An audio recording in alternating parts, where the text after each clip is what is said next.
ವೀಕ್ಷಕರೇ, news channel ಇತಿಹಾಸದಲ್ಲಿ ಇಂಥ ಒಂದು ಸ್ಪೆಷಲ್ ಕಾರ್ಯಕ್ರಮವನ್ನು ನೀವು ನೋಡಿರೋದಕ್ಕೆ ಸಾಧ್ಯನೇ ಇಲ್ಲ. ಕ್ರೀಡೆ ಅಂದರೆ ಅದರಲ್ಲಿ ಸೋಲು ಗೆಲುವು ಸಾಮಾನ್ಯ. ಯಾವ ಕ್ರೀಡೆಯಲ್ಲಿ ಸೋಲಿಲ್ಲ ಹೇಳಿ? ಕ್ರಿಕೆಟ್ ಇರ್ಬೋದು, ಫುಟ್ಬಾಲ್ ಇರ್ಬೋದು, ಹಾಕಿ ಇರ್ಬೋದು, ವಾಲಿಬಾಲ್ ಇರ್ಬೋದು, ಎಲ್ಲ ಆಟದಲ್ಲೂ ಸೋಲು ಇರುತ್ತೆ, ಗೆಲುವು ಇರುತ್ತೆ. ಹಾಗೇನೆ ಕೆಲವು ಇನ್ ಹೌಸ್ ಆಟಗಳಿರುತ್ತೆ. ಉದಾಹರಣೆಗೆ ಇಸ್ಪೀಟಲ್ಲೂ ಕೂಡ ಸೋತು ಸುಣ್ಣವಾಗಿ ಮನೆ ಮಠ ಕಳ್ಕೊಂಡವರು ಸಾಕಷ್ಟು ಜನ ಇದ್ದಾರೆ. ಆದರೆ ಇಸ್ಪೀಟ್ನಲ್ಲಿ ಇಲ್ಲಿ ತನಕ ಸೋಲೇ ಇಲ್ಲದ ಸರದಾರ ನಮ್ಮ ಜೊತೆ ಇದ್ದಾರೆ. ಅವರು ಯಾವತ್ತೂ ಇಸ್ಪೀಟ್ನಲ್ಲಿ ಸೋತೇ ಇಲ್ಲ. ಎಂತೆಂಥ ಘಟಾನುಘಟಿಗಳು ಬರಲಿ, ಅವರನ್ನು ಸೋಲಿಸುವುದಕ್ಕೆ ಸಾಧ್ಯ ಇಲ್ಲ. ಅಂಥ ವ್ಯಕ್ತಿಯನ್ನ ಇವತ್ತಿನ ವಿಶೇಷ ಕಾರ್ಯಕ್ರಮದಲ್ಲಿ ನಾವು ನಿಮಗೆ ಪರಿಚಯಿಸ್ತಾ ಇದ್ದೇವೆ. ಅವರು ಬಾಲಕ ಅಂದ್ಕೋಬೇಡಿ, 85 ವರ್ಷದ ವಯೋವೃದ್ಧರಾಗಿರುವಂತಹ ಹನುಮಂತರಾಯಪ್ಪ ಅವರೇ ಕಾರ್ಯಕ್ರಮಕ್ಕೆ ಆತ್ಮೀಯವಾದಂತಹ ಸ್ವಾಗತ. ನಮಸ್ಕಾರ. ತುಮಕೂರು ತಾಲೂಕು ದೇವಲಾಪುರ. ಹನುಮಂತರಾಯಪ್ಪ ನಿಮ್ಮ ಹೆಸರು? 85 ವರ್ಷನಾ? 85 ವರ್ಷ. ಎಲ್ಲಿ ನಿಮ್ಮ ತಂದೆ ತಾಯಿ ಎಲ್ಲ ಏನು? ಚಿಕ್ಕ ವಯಸ್ಸಿಗೆ ತೀರ್ಕೊಂಡು ಹೋದ್ರು. ಅವಾಗ ಯಾರೋ ನನ್ನ ಸಾಕಿರು. ಅವಾಗ ನಾನು ಹುಡುಗ ಇನ್ನ. ನಾವು ಹುಡುಗರಾಗ 3 ಕಾಸು 6 ಕಾಸು ಹುಣಸೆ ಬೀಜ ಕುಟ್ಟಿ ಜೋಡಿ ಆಡೆವು. ಈಗ 2 ಆಣೆ 3 ಆಣೆ 4 ಆಣೆ ರೂಪಾಯಿ ಮೆಟ್ಲತ್ತಿದೆ. ಏನೋ ನಾನೊಂದು ಇದರಲ್ಲಿ ವಿದ್ಯೆ ಕಲಿತೆ. ನಮ್ಮ ಗುರು ಒಂದು ವಿದ್ಯೆ ಕಲಿಸಿರು. ಅವರು 90 ವರ್ಷ ಇದ್ರು. ಅವರು ತೀರ್ಕೊಂಡೋದ್ರು. ಜೋಗ್ಪಾಲ್ಸ್ ರಾಮ್ ಸಿಂಗು ಅಂತ. ನೀವು ಕಲಿತಿರುವಂತ ವಿದ್ಯೆ, ನಿಮ್ಮ ಗುರುಗಳು ಯಾರು? ರಾಮ್ ಸಿಂಗು ಅಂತ. ಜೋಗ್ಪಾಲ್ಸ್ ರಾಮ್ ಸಿಂಗ್ ಅವರು ನಿಮಗೆ ವಿದ್ಯೆ ಕಲಿಸಿರೋದು. ಹೌದು. ಇದ್ಯಾವುದೇ ಮಂತ್ರ ತಂತ್ರ ಏನಲ್ಲ? ಏನು ಮಂತ್ರ ತಂತ್ರ ಇಲ್ಲ. ಯಾರು ಬೇಕಿದ್ರು ಕಲಿಬಹುದಾ? ಯಾರು ಬೇಕಾದ್ರೂ ಕಲಿಬಹುದು. ಓಹೋ. ಆದ್ರೆ ನೀವು ಯಾರಿಗೂ ಹೇಳ್ಕೊಟ್ಟಿಲ್ಲ? ಇನ್ನ ಯಾರಿಗೂ ಹೇಳ್ಕೊಟ್ಟಿಲ್ಲ. ನಿಮಗೆ ನಿಮ್ಮ ಗುರುಗಳು ಹೇಳ್ಕೊಟ್ರು. ಈಗ ನಿಮ್ಮ ಹತ್ರ ಆ ಒಂದು ವಿದ್ಯೆ ಇದೆ. ಹಾಗಿದ್ರೆ ನೀವು ಇಸ್ಪೀಟ್ ನಲ್ಲಿ ವಿಶೇಷವಾಗಿ ಅಂದರ್ ಬಾಹರ್. ಹೌದು. ಅದರಲ್ಲಿ ಯಾರು ಬಂದ್ರು ನೀವು ಗೆಲ್ತೀನಿ. ನಿಮ್ಮನ್ನು ಸೋಲಿಸೋಕೆ ಸಾಧ್ಯನೇ ಇಲ್ಲ.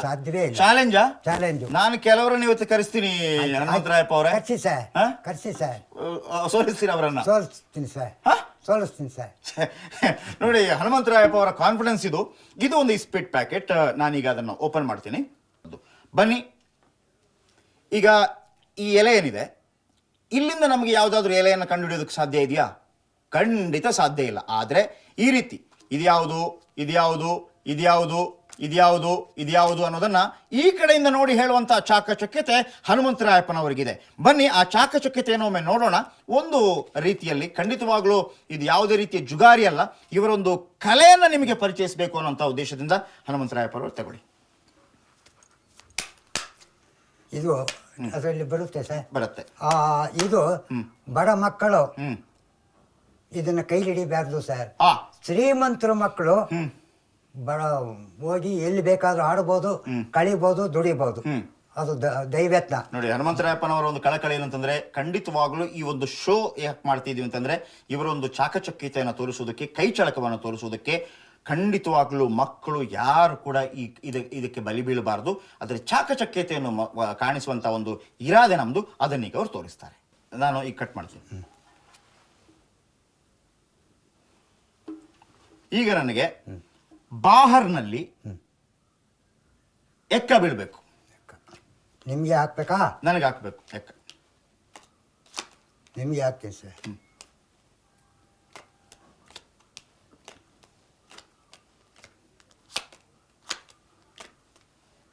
ಇದೆ ಸರ್. ಓಹೋ, ಒಂದು ನಿಮಿಷ. ಸಿ ಫ್ರೆಂಡ್ಸ್, ಈ ಎಕ್ಕ ಇದನ್ನು ಯಾವ ರೀತಿ ಹೇಳಿದ್ರು ಅಂತಂದ್ರೆ, ಅವರು ಇದೇ ಸರ್ ಎಕ್ಕ ಅಂತ ಅಂದ್ಬಿಟ್ಟು ಹೊಡೆದ್ಬಿಟ್ರು. ಈಗ 10 ಬಹಾರಲ್ಲಿ 10 ಬಹಾರ್.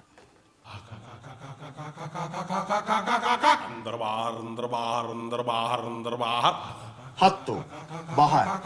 ಈಗ ನೀವು ಮತ್ತೊಮ್ಮೆ ನೋಡಬಹುದು 10 ಬಹಾರ್. ಇದು ಇವರ ಚಾಕಚಕ್ಯತೆ. ಯಾಕಂತಂದ್ರೆ ಯಾವ ರೀತಿ ಕಾರ್ಡು ಬಂದರೂ ಸಹ, ಅಥವಾ ಅದು ಅಂದರಾಗುವಂಥ ಸಾಧ್ಯತೆ ಇದ್ದರೆ ಅದನ್ನು ಬಾಹರ್ ಹೆಂಗೆ ಮಾಡ್ತಾರೆ ಅನ್ನೋಂಥದ್ದು ಅದವರ ಚಾಕಚಕ್ಯತೆ. ಈಗ ಅಂದರ್ಗೆ 9.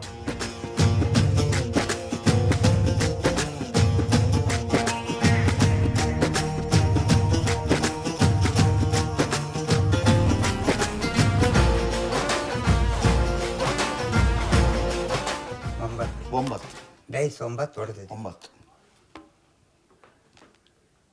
ಇದು ಇವರ ಚಾಕಚಕ್ಯತೆ. ಯಾವ ನಂಬರ್ ಏನು ಬೇಕು ಅದನ್ನು ಅವ್ರು ಮಾಡ್ತಾರೆ ಅನ್ನುವಂಥದ್ದು.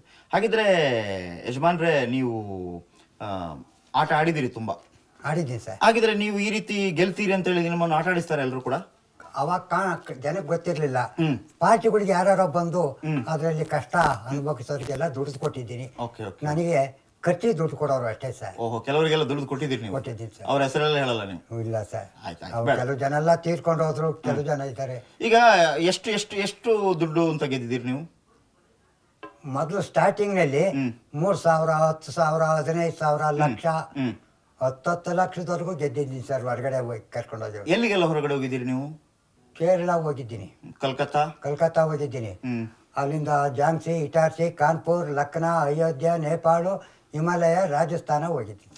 ಇಲ್ಲೆಲ್ಲ ಹೋಗಿ ಆಟ ಆಡ್ಕೊಂಡ್ ಬಂದಿದ್ದೀರಿ? ಗೆದ್ದು ಬಂದಿದ್ದೀರಿ? ಗೆದ್ದಿದ್ದೀನಿ. ಎಲ್ಲಾ ಕಡೆ ಗೆದ್ದು ಬಂದಿದ್ದೀರಿ? ಎಲ್ಲಾ ಕಡೆನೂ ಗೆದ್ದಿದ್ದೀನಿ ಸರ್. ಈಗ ನೀವು ಇಷ್ಟು ಅಂದ್ರೆ ಬೇರೆಯವರಿಗೆ ಗೆದ್ದು ಕೊಡ್ತೀರಲ್ವಾ, ಅಂದ್ರೆ ನೀವಾಗಿ ಗೆದ್ದಲ್ಲ, ಹೋಗುವಾಗ ಹೇಗೆ ಹೋಗ್ತೀರಿ ನೀವು? ಸೂಟ್ ಬೂಟ್ ಎಲ್ಲ ಹಾಕೊಂಡು ಹೋಗ್ತೀರಾ?